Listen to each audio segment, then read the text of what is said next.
guest is Dr. Jeff Gretz. We're going to talk about medical topics. Feel free to call in, go grab a drink, watch our promo. Guess they forgot about the promo.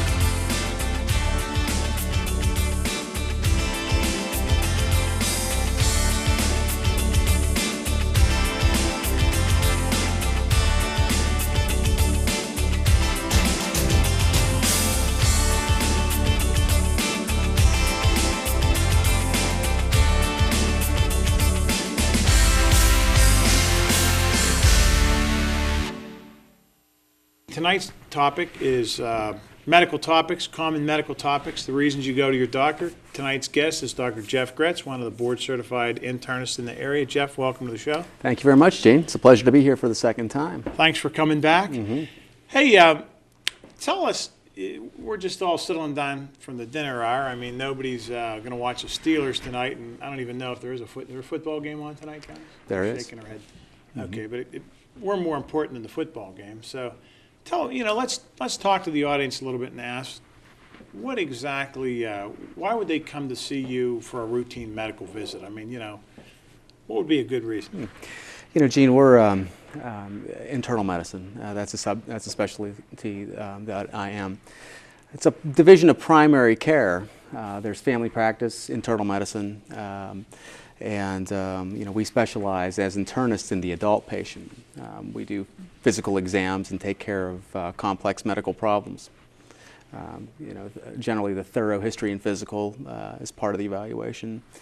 We also certainly take care of complex problems like diabetes, hypertension, heart disease, as well as taking care of hospital patients with the assistance of physicians like you. Oh, perfect. Mm-hmm. Let's say that if you want to call in on it live, there is a telephone number that I'm sure is going to pop up on the screen momentarily. Let's say a 50-year-old guy, smoker, let's pick on the smokers again tonight, hasn't seen the doc in a while. He says, I'm feeling pretty good. Mm-hmm. Well, Gene, what we often do is, certainly the 50-year-old is definitely the patient that we are after. It's that age where you become serious and start coming to the doctor for a regular office visit. Certainly, we encourage people to go in there in the 40s and 30s. But if you look at, say, for example, a life insurance policy, the rates dramatically go up, when you approach your 50s. So it's the time that we like to intervene. And you raise an important issue pertaining to smoking, especially. Smoking definitely is associated with disease pathologies, lung disease, heart disease, for example, strokes. Those are all events that occur, particularly the intervention of those processes is important to start at that age. You often see the consequences of smoking, hypertension, high cholesterol, when you're 60, when you're 70, but in your later 50s. So if you can intervene at the appropriate age by bringing those issues to light, then that's when you do it. Okay. Talk about total the health screens. Is a colonoscopy something that we should be doing routinely when we're 50? In other words, you get the big 5-0 and you get that big birthday party. Is that something? I think so. See Jeff yeah. now and get my colonoscopy. Whenever certainly that's a very important part of the physical exam when you're 50 is to discuss a screening colonoscopy.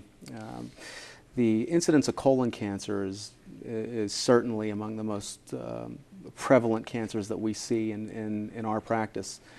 Certainly breast cancers in women are very common, but colon cancers we view as a preventable disease at this point in time. Certainly a screening colonoscopy will pick up colon polyps with the chance of intervening and removing that polyp, then preventing the disease. Gotcha. I see one of the topics we wanted to cover tonight is chest pain, and we briefly touched on it the last time we had a show with the emergency room physician, Dr. Landis, and we talked about the 50-year-old guy sitting there. I had a couple too many beers, or I had too much to eat. Mm-hmm. I mean, how does he differentiate that? When should he call you to come in for a routine appointment versus show up in the emergency room, with his pain? That's an excellent question. You know, the question of chest pain, it's one of the most common office visits that we see in the internal medicine practice. It's common in 50-year-olds, it's common in 30-year-olds, it's common in 40-year-olds. It's the seriousness of it often is seen by the consequence of a heart attack. Nonetheless, the people that we refer promptly to the emergency room are those people that are at high risk for having a heart attack, and getting a history, particularly over the phone with folks when they call in, is very important. If someone's not having chest pain at the moment, you know, certainly you can bring them in that day and take a look at them. But if you're having chest pain that's ongoing, or if you have a lot of risk factors, or if you're having chest pain with exertion, or if you have pain that won't go away, it's important to get prompt assessment. We refer those people promptly to the emergency room. There's a narrow window with a heart attack. You have a 4-hour window to get to an angioplasty that can reopen your vessel. If you are missing that window, then you lose a viable heart tissue. The important thing is to get folks into the office to intervene on their conditions before that even develops, before they even have to go to the emergency room. Okay. So, in other words, while you modify the cholesterol, you modify the blood pressure, and you treat diabetes in order to prevent significant chest pain from occurring. Chest pain can have a wide variety of etiologies. It can be anxiety. That's a very, very common cause. If you look at all comers with chest pain, anxiety is a very common cause. It can be lung conditions such as pneumonia. Okay. It can also be, you know, certainly a more significant thing like a heart attack or like angina. You know, there's a great plethora of testing that's available. There's some new excellent things that are coming out as far as MRI and CT scanning that are non-invasive ways to risk stratify and determine if someone has a heart issue or not. Okay. It's very interesting. The old thing that we had was just to do a stress test. Now I think in the next 10 years we're going to see the shifting of that going to high-resolution CT scanning and MRI scanning. You know, at this point the science isn't there yet, and certainly the insurance companies aren't up to snuff with where we need to go with that, but that's going to be an eventual a trend is to go for the more advanced imaging, for the superior testing. You brought up the old buzzword, insurance companies. Right.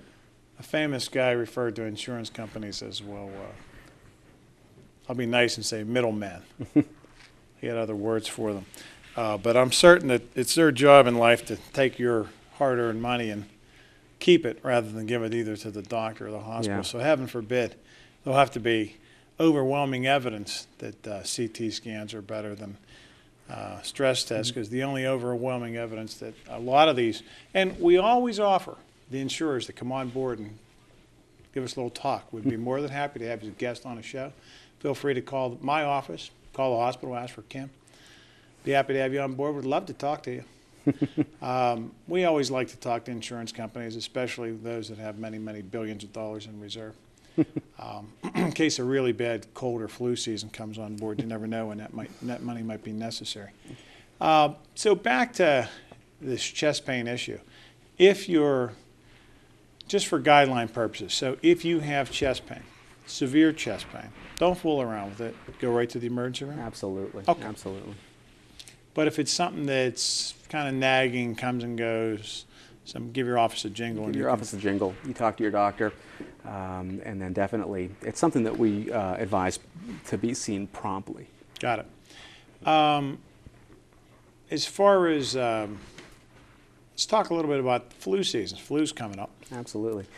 You know, flu, I mean, when you talk Is about... Is time for the flu shot? Did he have that stuff out It's coming out soon. It is definitely coming out soon. When you talk about the flu, that's another cause of chest pain. There's always, just for the general public education, you know, the symptoms of the influenza are often confused with GI syndromes. diarrhea is almost never a part of the influenza virus. Influenza comes in the winter months. It'll be here soon. You can watch the news and it'll tell you when the wave is coming. Okay. The classic presentation is going to be a fever, throat pain, severe headache, chest pain. That's a very, very common symptom of it, is severe pleuritic type chest pain. Okay. But it's important if you develop those symptoms to call into your doctor and see if the flu is in the area, because there's definitely and excellent medication that you can start. You have to start this medication within the first day or two of having the symptoms, and if you do, Okay. it can certainly improve your course. Is it a new medication? The one that's out that we're using right now is called Tamiflu. Okay. I don't want to plug the drug too much, but Right. Certainly we think that's one of the best. Is that a shot? It's actually a pill. Oh, good. 'Cause So I like it's pills. It's a short course of, it's sort of like a viral antibiotic. It can reduce the morbidity of having the flu. The flu, if you're young and you're healthy, you're going to get it. You're going to get it. You're going to get over it. Okay. If you're elderly, if you're in your 60s, if you're older than 60, Okay. and if you're a very, very young child, then you can have complications with it. See, I still know you're young because you said that, elderly is 60, and I kind of look at that like, it's still pretty middle-aged. That's why the guidelines are there for flu shots, for the population. Certainly in the senior years, and the people that are in the 50s. I'm thinking and 60s. elderly's closer to 90 as far as I'm concerned. So it's like And older. that's You're what still young. that's Until what you it's get coming old, to, you'll- isn't it? Yeah, you won't say elderly. You're right. Talk about it's 60. all of It's gonna, how close you are. the phone's going to be ringing off the hook tomorrow. I was 60 and he said that. What's the difference between a cold and the flu? Because, I see these medicines on TV that, I don't... Yeah, a cold is an upper respiratory viral syndrome. There are hundreds of viruses that can cause the condition. Sort of a cold is manifested by a runny nose, a scratchy throat, a cough.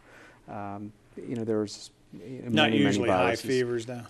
You can have a high fever during the first couple of days of Okay. it, and it varies on the patient and the bug that's going around. The difference between that and your influenza is not subtle. You are sick. You don't Okay. feel like getting out of bed. You're you have laying down. severe muscle aches. It's a train that hits you. Done. No doubt. Okay.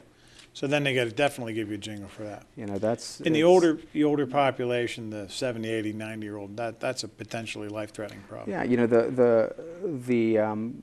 the thing that they are susceptible to get is pneumonia, and when someone that's elderly has influenza and gets pneumonia,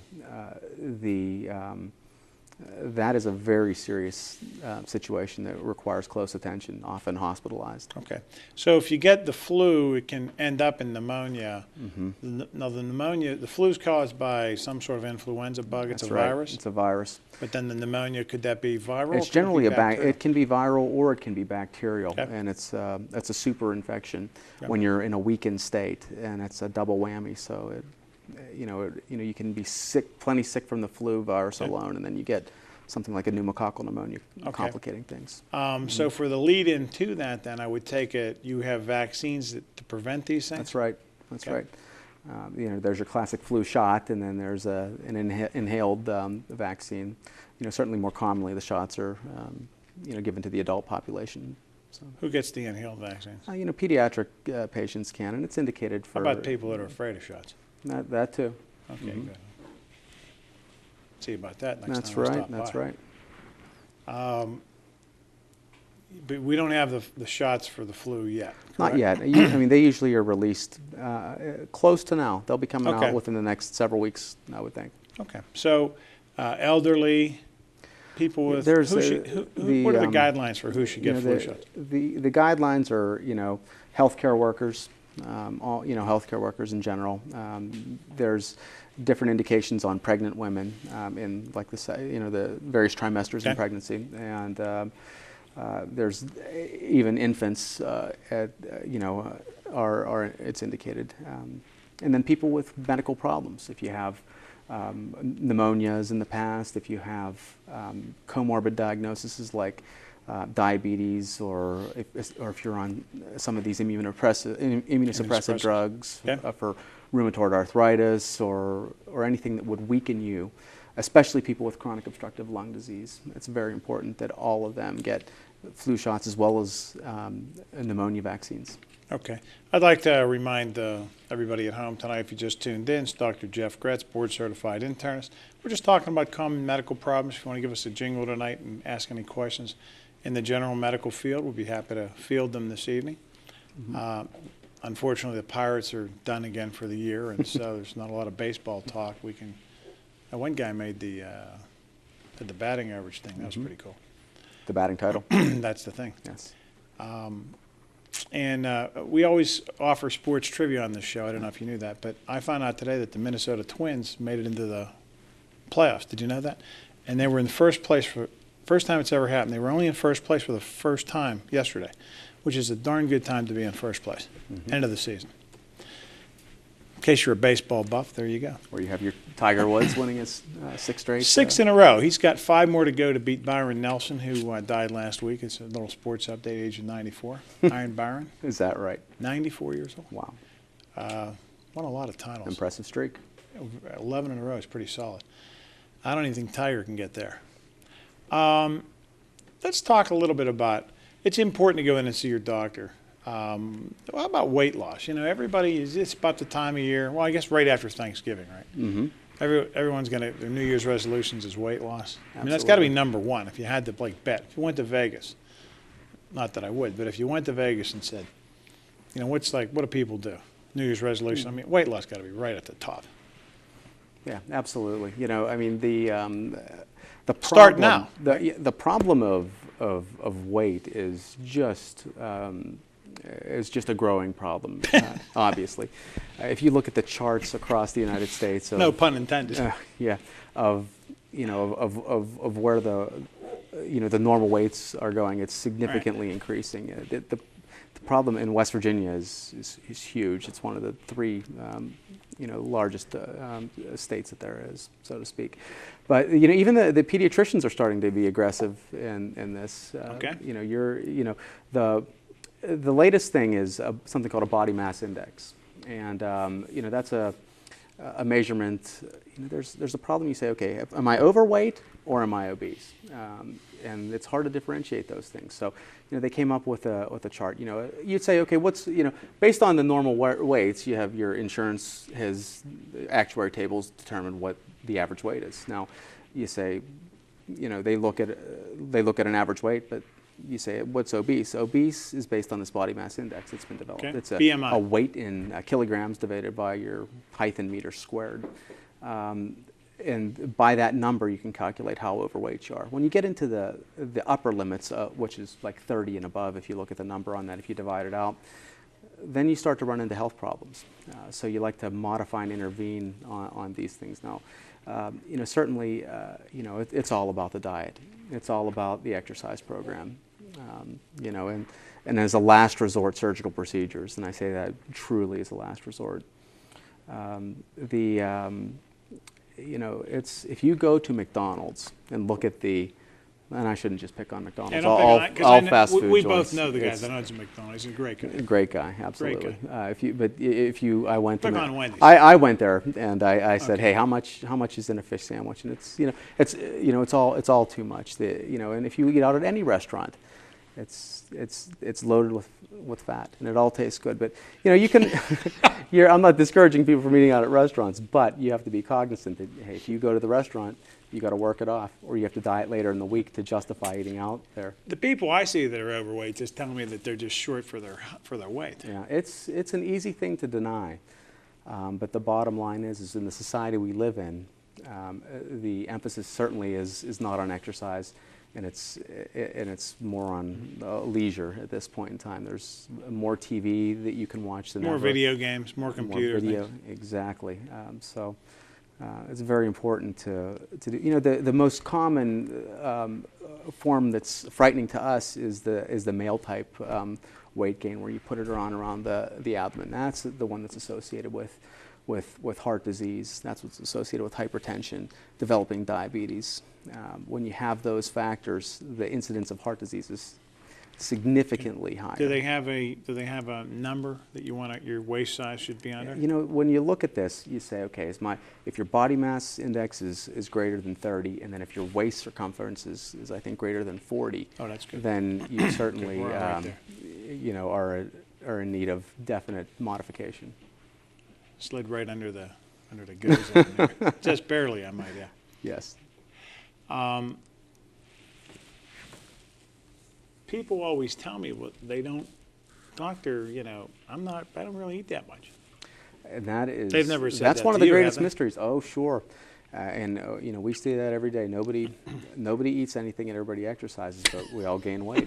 It's a general I can take mystery. you back to medical school. I did make it to one of the medical school classes, and I do remember the nutrition guy said you can't get fat on air. That's right. And that's You know, all. He said you'd remember this, and he was right. I mean, you know, Well, we tell 25 people- years later, I still remember that. We tell people to, you know, you have to keep a food log. Every time you eat, you have to write it down. That's the best. That's the the key. best. When people come to me and say they're gaining weight, you know, I give them a pencil and a paper. I tell them this is my magical secret for losing weight. And I tell them, write down everything you put in your mouth in 24 hours, and then come back and bring me the piece of paper. And I'm still waiting for that first patient to bring me back the log. I don't know about you. That's a very uncommon thing to get the log back. Right.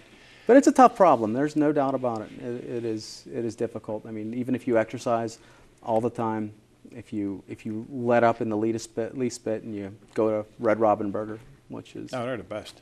unbelievable, but you pay for it.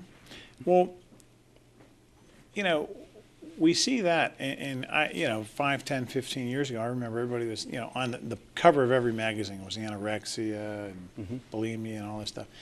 Is that kind of gotten pushed back aside? I mean, are we in the election season, so the people that own the papers are, you know, putting all the election stuff in versus, you know, Bush is bad, that kind of stuff, as opposed to anorexia and all Yeah, that. you know, It's overtaking the country. You know, it's the incidence of anorexia. I don't know that it's getting any better than it was. It's a very, very serious medical problem that needs prompt attention if you have it, and it's something that it's taken care of by you know, certainly a qualified doctor as well as a psychiatrist because of there's a ton of medical problems that go with the disorder that need to be Is that attended still to. pretty much limited to young women, or For the most have you part. seen any men with anorexia? You know, I've never seen a man with anorexia. I guess it's possible that it would occur, but it's primarily a disease of young females.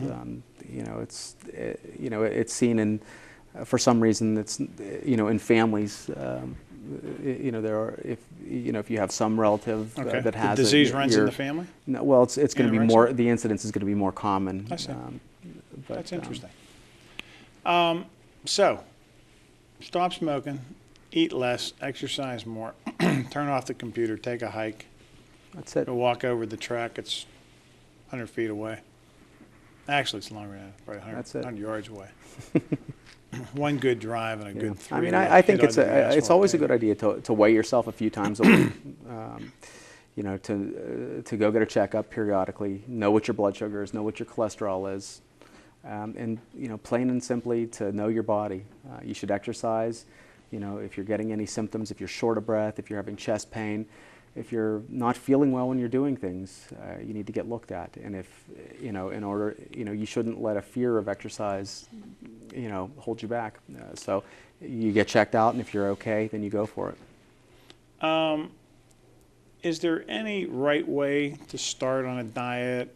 Do you see people that, you know, go to certain places do better than other places? We don't want to plug anybody in particular. You know, but I think that certainly we can if they're good. The success rate of the fad diets is dismal. You know, at several Atkins. years out, you know, and it's, you know, South Beach, Atkins, any of them.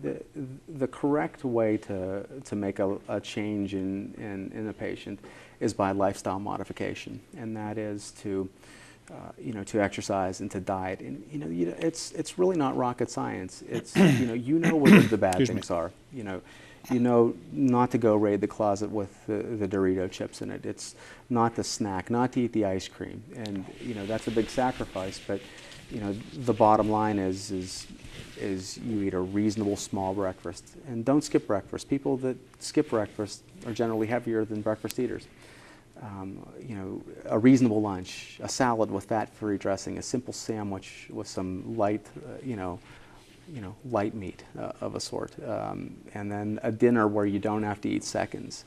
You don't go back and eat the leftovers, and you cook for a limited amount. So, see, but I can tell. See, you're one of the young guys, because when we were growing up, your mother always said, "You better eat all that stuff on your plate. They're starving right. in China. Oh, sure.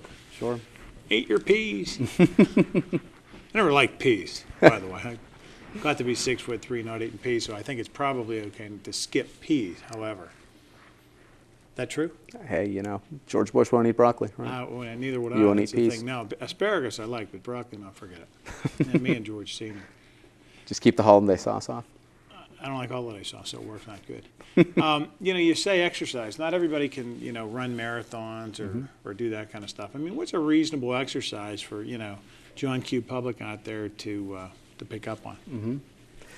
I think that that it's reasonable to exercise 30 to 40 minutes, 4 or 5 days a week. I think that's not asking too much. I think we have to alter, our schedules to meet the exercise plan. If that's going to bed a little earlier, to get up a little earlier, I think a treadmill is an excellent thing to have, or a stair stepper. Okay. Or one of those elliptical machines. They're wonderful. Or you join a health club, or walking in the neighborhood. Is it better to exercise at certain times of the day as opposed to other times of the day? I think it's important to just do it. Okay. I don't think it matters really when. I think if you exercise too late, you're going to have trouble getting to sleep. I think early morning exercise is a great idea. It's just to get into that routine to be more active. Perfect. So, eat healthy, exercise, watch your seconds and thirds and fourths, America. That smoking thing, that's really bad. Smoking is bad. That is really bad. And come see Dr. Gretz or his friends for routine medical visits. Don't be a stranger to your doctor. So that you can certainly live long and prosper, as Spock once said on one of his TV series. Jeff, I'd like to thank you for coming over this evening. We'll be back in a couple of weeks with a new and as entertaining guest, I would assume, hopefully. And thanks for taking the evening to watch our show. Well, thank you very much for having me. Okay. Live long and prosper, America. And slow down out there.